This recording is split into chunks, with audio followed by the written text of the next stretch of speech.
os teus feitos, amém? Salmo muito maravilhoso, o salmista aborda situações que nós vivemos em nossas vidas, situações de dificuldades que nós observamos ao nosso redor, conosco mesmo, mas o salmista aqui ele faz uma abordagem geral de uma situação adversa, né? Onde ele questiona a bondade de Deus, ele questiona o poder de Deus em comparação com aqueles que não servem ao Senhor. Porque na vida muitas vezes é assim, nós que servimos a Deus, nós passamos por situações difíceis, situações, pega uma água para mim lá depois, Juninho, situações que a igreja muitas das vezes, alguns pregadores, eles maquiam uma situação e fazendo com que o povo questione esses momentos de dificuldades que nós passamos, que todos passam. Satanás, ele tem Satanás, ele costuma fazer uma concepção comercial da vida de fé. Satanás, ele tenta enganar as pessoas, fazendo uma abordagem comercial de uma vida de fé, e incentiva as pessoas a servir a Deus, visando os benefícios que poderemos obter. Satanás, ele traz essa abordagem de que as pessoas sirvam a Deus por aquilo que elas podem obter de Deus, sendo que na realidade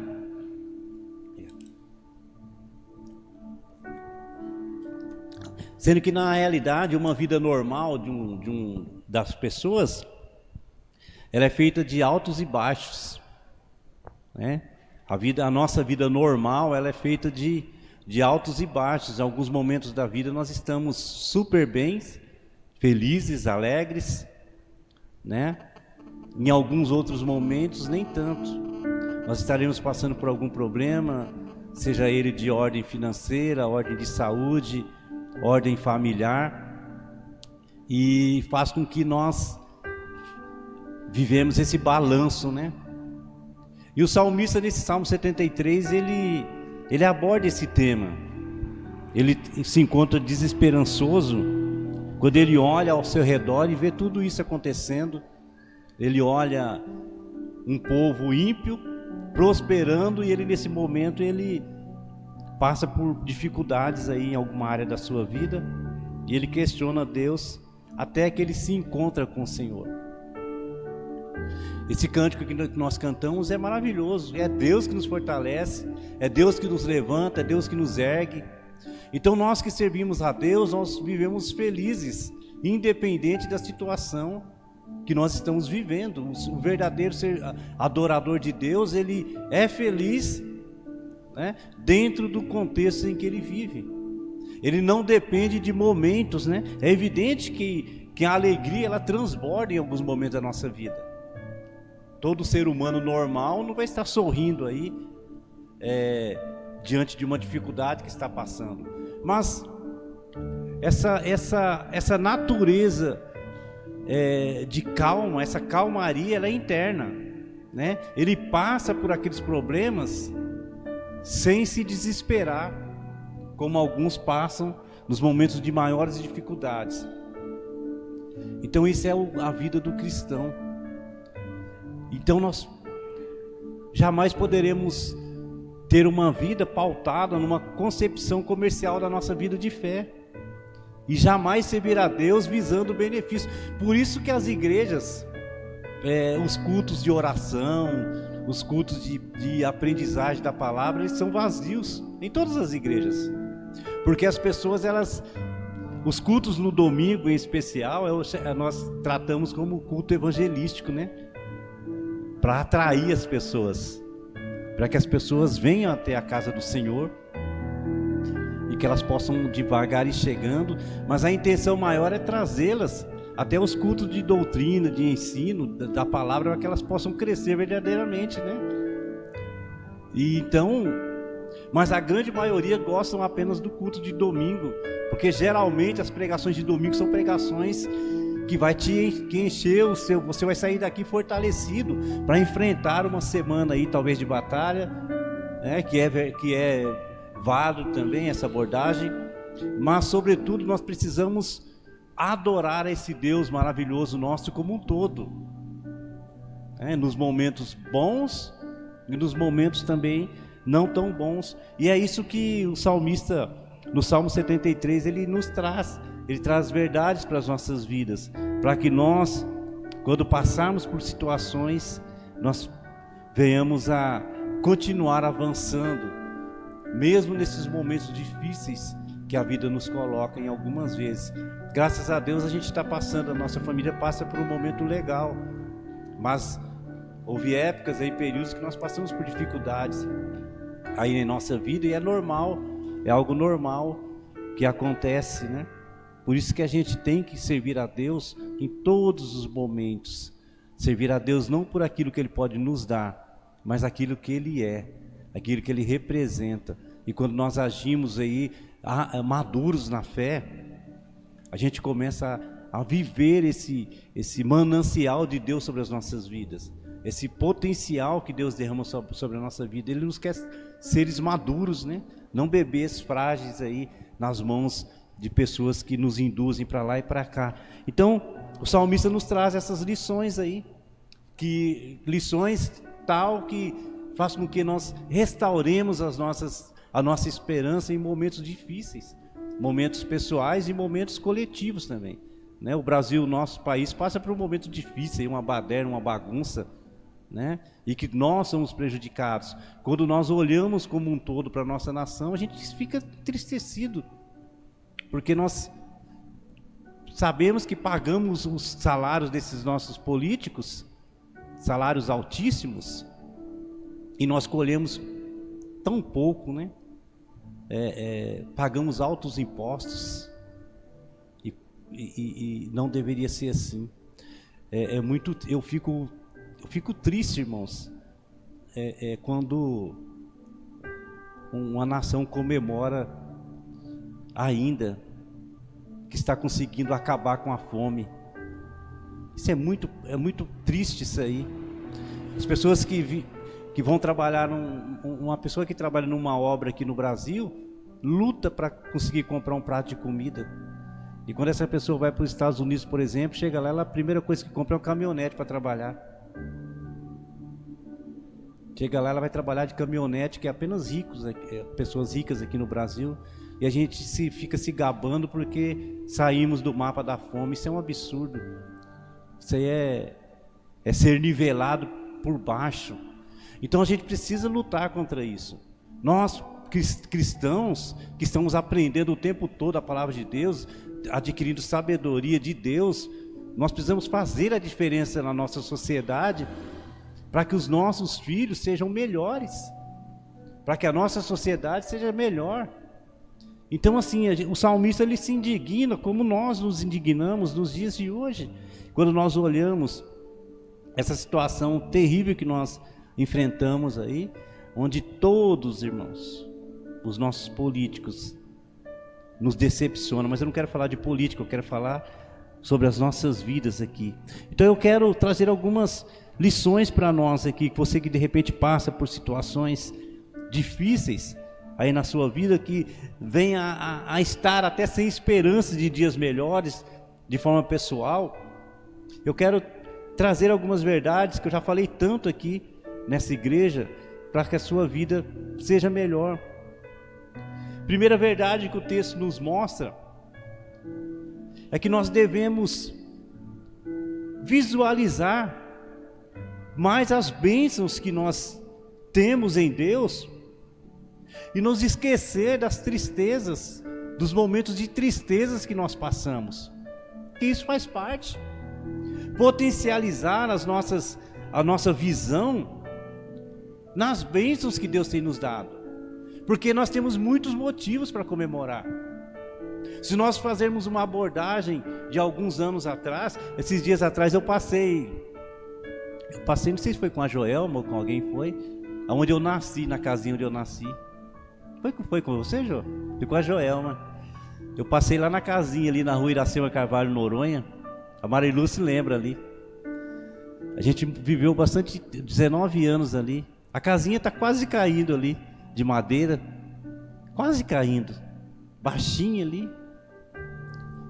Até eu falei para João, eu falei, graças a Deus nós prosperamos, hein, João? Onde a gente estava, né?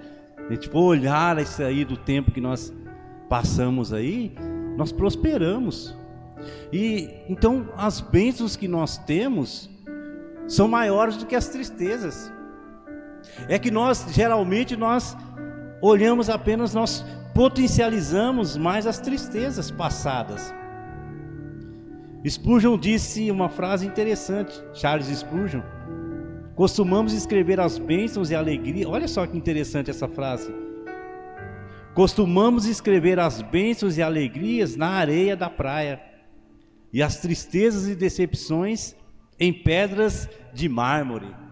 As alegrias e tristezas, as alegrias e bênçãos que nós recebemos, nós escrevemos, Spurgeon disse que nós escrevemos na areia da praia, né? Desaparece da nossa mente rápido. E as tristezas e decepções, nós escrevemos em pedras de mármore. A gente fica martelando ali, martelando, e nós esquecemos das bênçãos que estão ao nosso redor. Nós precisamos potencializar isso, então. Rapidamente nós esquecemos dos milagres, dos livramentos, e nós ficamos martelando ali nas decepções, nas derrotas. Nós enchemos o nosso coração de lembranças tristes, fazendo com que nós fiquemos alimentando os nossos sentimentos de fracasso e de derrota. E esquecemos da palavra de Deus, que diz que tudo coopera para o nosso bem, que os pensamentos de Deus são maiores que os nossos pensamentos, que os planos de Deus são melhores que os nossos planos. Por que nós fazemos isso? Porque nós potencializamos, nós fortalecemos apenas as dificuldades, e esquecemos que a vida é feita de dificuldades e de alegrias também. A vida é desse jeito. O salmista no começo, no versículo 1 e 2, ele aborda isso aí. Quanto a mim, os meus pés quase tropeçaram.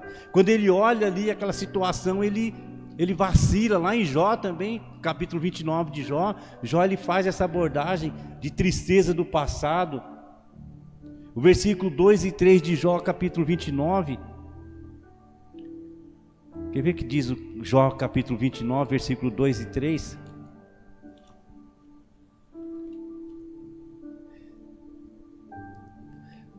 Olha o que Jó diz, ó, quando ele passa por luta, né?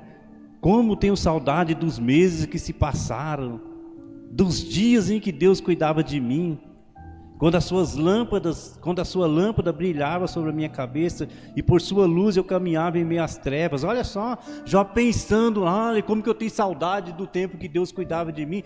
Deus ainda continuava cuidando de Jó. Deus, ele continua ainda cuidando de mim e de você. Então jamais nós poderemos agir como Jó, ficar pensando, como eu tenho saudade daquele tempo, né? Que Deus cuidava da minha vida, que eu tinha isso, que eu tinha aquilo. E aqui eu quero frisar algo, irmãos, algo verdadeiro. A maioria dos problemas que nós enfrentamos, somos nós que causamos, não é Deus. A maioria dos problemas, sou eu e você que causamos. Então nós jamais poderemos colocar Deus nesse negócio. O projeto de Deus para a minha vida e para a sua vida são projetos de bênçãos. E o que nós precisamos fazer é colocar em prática a palavra de Deus na minha vida. Tudo coopera para o nosso bem.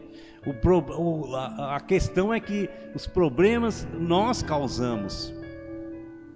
Aí a gente tinha que correr atrás de arrumar, né? Compramos aquilo que nós não podemos pagar, né? Nós vivemos brincando com a nossa saúde. Tem pessoas que fumam a vida inteirinha, quando ela chegar lá nos seus 60 anos vai estar o pulmão tudo acabado, né? Bebe demais, quando chegar lá vai colher as consequências.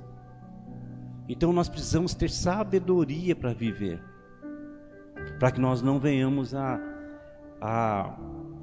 a colher coisas ruins e depois ficar lembrando, ai, que saudade daquele tempo lá, né? A pessoa compra, tem gente, essa semana eu estava pensando, tem gente que adora, tem pessoas que adoram cachorrinho de estimação, tem pessoas que adoram gatinho de estimação, tem pessoas que adoram tartaruga de estimação, e tem um monte de gente que adora boleto de estimação, ou o pessoal que gosta de um boleto. Então, irmãos, a gente precisa tomar esses cuidados aí na vida. São coisas práticas que não tem nada a ver com fé, são as situações práticas que nós vivemos, né? A Bíblia diz, não deve nada, você não deve dever nada para ninguém, né? Não deva nada a ninguém. A Bíblia fala, ó, quando for construir uma torre, calcula certinho, para você não ficar no meio do caminho. Então são coisas práticas que nós precisamos colocar em pauta, né? A igreja hoje, irmãos, ela vive uma situação tão complicada que os pastores precisam estar ensinando coisas que não deveriam em cima dos púlpitos. Por isso que você vê quase pouco falar sobre salvação hoje, porque a demanda é tão grande que o pastor apenas teólogo ele não basta, ele precisa ser psicólogo, psicanalista, por aí por diante, porque a demanda do povo é tão grande por conta da fragilidade aí. Se nós fizermos apenas o simples, irmãos, o básico, nós teremos uma vida muito tranquila. Então, tira esse bichinho de estimação da sua vida aí, os boletos, né? Tem uma vida tranquila aí, e você não vai ficar lembrando do tempo passado aí. Deus, ele é justo, ele não esquece da nossa dedicação a ele. Isso é interessante também. O Deus que nós servimos, irmãos, ele jamais esquece da nossa dedicação a ele. O Salmo de número 11, versículo 1 ao 7, olha que diz: no Senhor me refugio. Como então vocês podem dizer-me, fuja como um pássaro para os montes? Vejam, os ímpios preparam seus arcos, colocam as flechas contra as cordas para dar sombras e as atirarem nos retos de coração. Quando os fundamentos estão sendo destruídos, que pode fazer o justo? O Senhor está no seu santo templo, o Senhor tem o seu trono nos céus. Seus olhos observam, seus olhos examinam os filhos dos homens. O Senhor prova o justo, mas o ímpio é a quem ama. Mas o ímpio e a quem ama a injustiça, a sua alma odeia. Sobre os ímpios ele fará chover brasas ardentes e enxofre incandescente. Vento ressecante é o que terão, pois o Senhor é justo e ama a justiça, e os retos verão a sua face. Então não se preocupe, Deus é justo. Seja santo porque eu sou santo, a palavra de Deus diz. Viva uma vida de santidade, viva uma vida que agrade a Deus, pautada na palavra do Senhor. E aí a palavra é muito tranquila sobre isso. Clame a mim, responder-te-ei, mostrarei coisas grandiosas e insondáveis que você não conhece. Eu nunca vi um justo mendigar um pão, a palavra de Deus. Só que para isso nós precisamos ter uma vida reta aos olhos do Senhor, porque a justiça de Deus ela é perfeita. Então, quando nós agimos dessa forma, quanto mais nós nos esforcemos, irmãos, para ter uma vida pautada na palavra do Senhor, melhor será a nossa vida.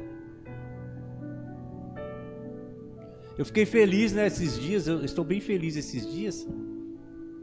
Quem esteve ali no casamento do Juninho, viu que casamento de crente, irmão, vamos falar a verdade.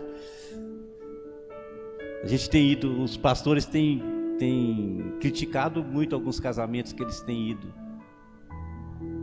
O próprio pastor Hernandes Dias Lopes, esse dia fez uma abordagem, falou, gente, dá uma vergonha isso aí nos casamentos de alguns crentes aí, a coisa pega feio mesmo. E é uma verdade. O Juninho ali e a Vitória, eles honraram a Deus com o casamento que eles tiveram, que foi tudo preparado, não teve nada mundano, né? Uma brincadeira saudável, a alegria do Senhor. Então uma vida que agrada a Deus. Então são situações, parâmetros que nós precisamos tomar como cristãos, para que nós venhamos a colher, porque Deus é justo. A palavra de Deus é clara sobre isso, né? Ele não esquece da nossa dedicação a Ele. Quando você se dedica a Ele, Deus não esquece, jamais. Todo o trabalho que nós fazemos, irmãos, que nós pregamos, que nós cantamos, que nós estamos na presença de Deus, que nós oramos, que nós estamos aqui, Deus está observando tudo isso. Deus está colocando num balaio, vamos dizer assim, numa caixa, e observando isso aí. Pode clamar, Deus é justo, Deus ele vai agir, vai operar, mas quando há situações que precisam ser arrumadas, se o meu povo que se chama pelo meu nome se humilhar e orar, buscar a minha face e se afastar dos seus maus caminhos, é necessário fazer uma correção na minha vida, porque Deus é justo. Deus é justo, Ele vai agir dentro da justiça dele. Então, isso é maravilhoso. Olha o que diz lá Isaías capítulo 49. Isaías capítulo 49, versículo 15 e 16.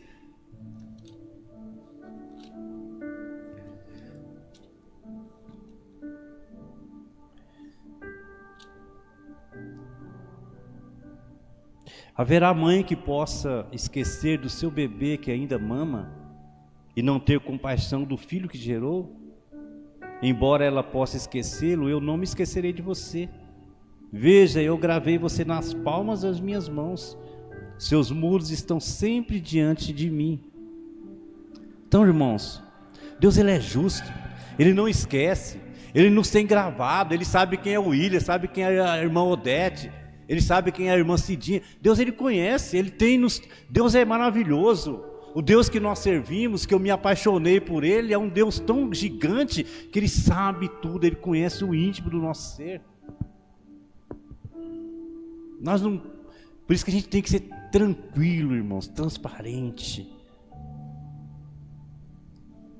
Aquele crente de terno azul marinho que se esconde debaixo do terno, Deus ele sabe lá dentro, lá o pensamento dele, Deus sabe. Por isso que eu dancei o forró com a irmã aqui sem peso nenhum na consciência.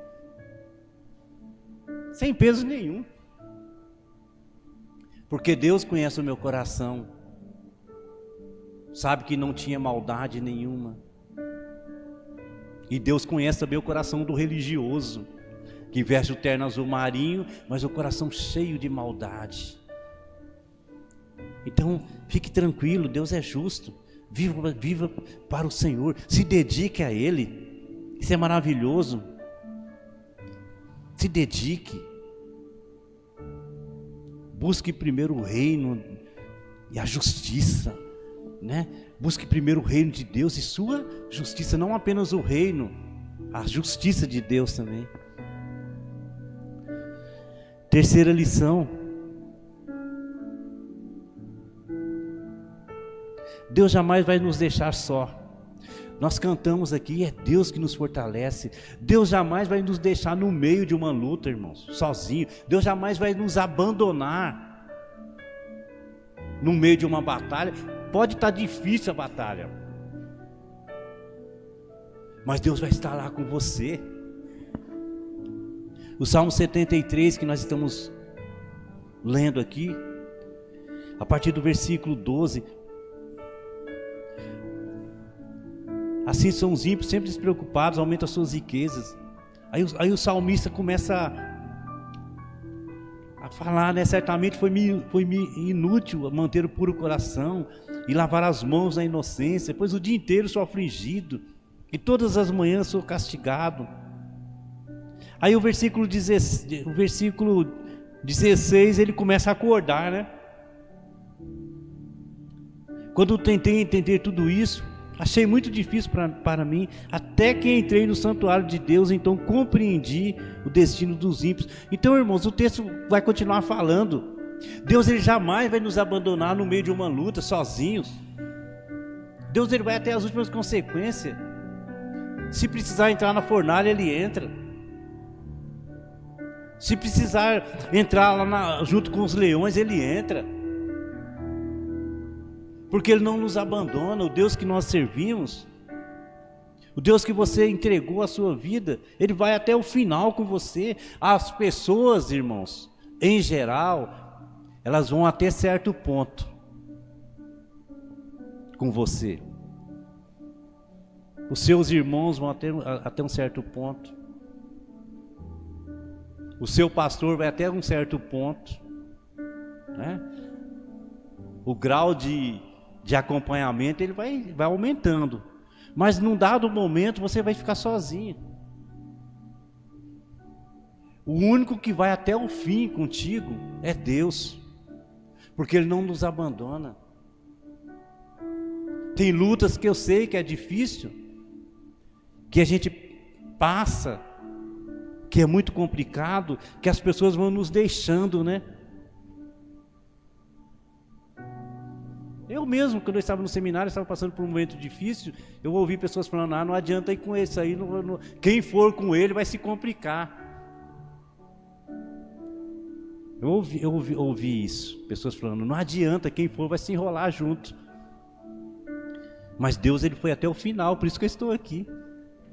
Deus, Ele vai até o final, porque Ele sabe, Ele conhece, Ele conhece o nosso coração. Então fique firme aí, Deus não vai te abandonar aí sozinho nessa luta não. Continue perseverando, continue lutando, continue buscando a Deus. Não jogue a toalha. Continue perseverando, batalhando, buscando a Deus. Não se acostume também, né? O pastor Júnior sempre prega aqui, não se acostume com o deserto. O deserto é um tempo de passagem só. Tem gente que monta a sua casinha lá no deserto, né? Não acostume com as coisas erradas, não. Lute, batalhe, para que você possa desfrutar das bênçãos, porque Deus está contigo. Mas para isso, para a gente viver assim, a gente precisa conhecer quem é Deus verdadeiramente.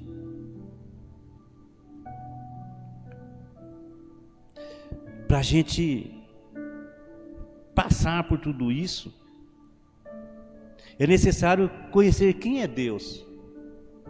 Por isso que a adoração hoje ela é tão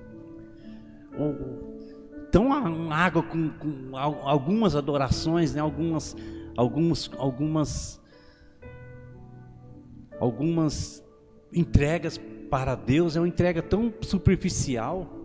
Eu falei domingo, acho que domingo aqui, a gente entrega, alguns dias atrás, entrega algumas partes da nossa vida, algumas áreas da nossa vida a gente fica para nós, quando nós deveríamos nos entregar por completo. Por que isso, pastor? Por falta de conhecimento de quem é Deus. Então é preciso se esforçar para conhecer quem é Deus. Quem é esse Deus? Se estar com o Senhor. Lá em Oséias capítulo 6, versículo, acha aí para mim, Carlos, no telão, põe aí, Oséias capítulo 6, versículo 1 ao 3, olha o que vai dizer, ó. Do 1 ao 3, venham, voltemos para o Senhor, Ele nos despedaçou, mas nos trará cura, Ele nos feriu, mas enfaixará as nossas feridas, depois de 2 dias Ele nos dará vida novamente, ao 3º dia Ele nos restaurará para que vivamos na sua presença. Agora sim, ó, conheçamos o Senhor, esforcemo-nos por conhecê-lo, tão certo como o nosso sol Ele aparecerá, virá a nós como as chuvas do inverno, como as chuvas da primavera que regam a terra. Então, irmãos, é necessário saber, conhecer quem é Deus. Para que e Oséias ainda vai falar que o povo sofre por falta de conhecimento. É necessário conhecer através da palavra, através da oração, através da minha entrega ao Senhor, através de entregar a minha vida ao Senhor, através de viver a palavra de Deus na íntegra na minha vida, para que eu não venha me desesperar nos momentos difíceis que nós sempre poderemos passar. Quando nós agimos assim, Deus ele restaura a nossa vida, como o salmista aqui no Salmo 73, quando ele faz esses questionamentos e ele se depara com o Senhor, ele entende quem é Deus. E lá no final do Salmo ele chega no versículo 28, mas para mim, bom é estar perto de Deus. Fiz do soberano Senhor o meu refúgio, proclamarei todos os teus feitos. Então, irmãos, saiba que Deus sempre está ao nosso lado, jamais vai nos abandonar.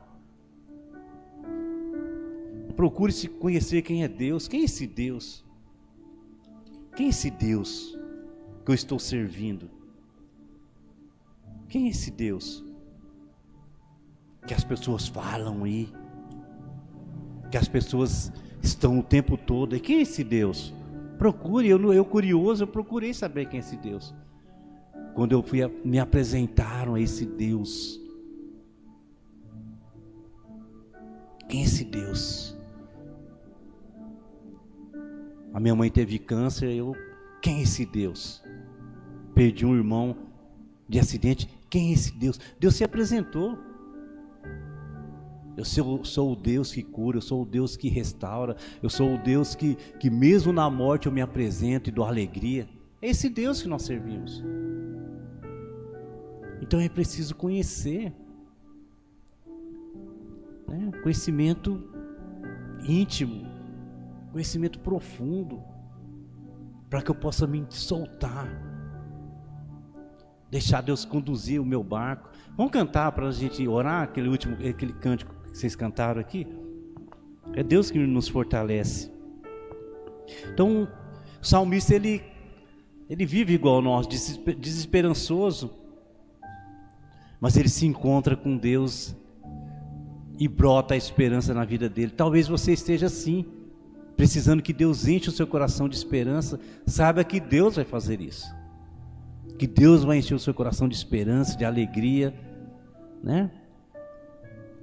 E sem falar, irmãos, para a gente fechar aqui, sem falar que nós nos esquecemos, né? Que eu falei aqui que os pastores hoje estão perdidos e não pregam sobre a salvação. A esperança maior que nós temos, da eternidade ao lado do Senhor. Essa é a nossa esperança. Esse é o nosso alvo. A gente está tão preso nesse plano terreno aí, que a gente esquece do nosso alvo maior. Que quando nós chegarmos lá, a gente vai falar, nossa, era verdade mesmo. Vamos cantar para a gente orar? Vamos colocar de pé, nós já estamos encerrando.